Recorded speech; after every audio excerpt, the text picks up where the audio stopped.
Imagine if the universe was unorderly. Have you thought about that? You take it for granted that you're able to calculate the exact setting of the sun to the second almost. Imagine if it wasn't like that.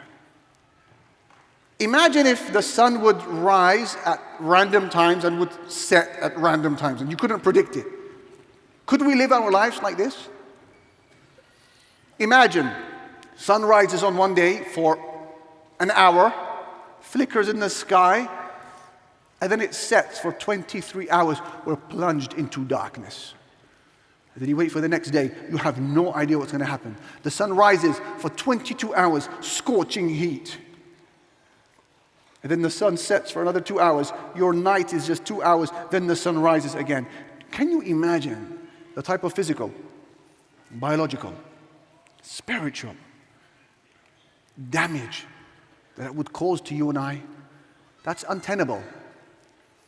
Yet, a lot of us, when it comes to the lives of the hereafter and planning for that, that's exactly how it is. It's random. Our Islamic sun rises randomly and it sets randomly. And the damage that you will cause there in the hereafter to yourself is no less than the damage that we would have been caused today if the world was random.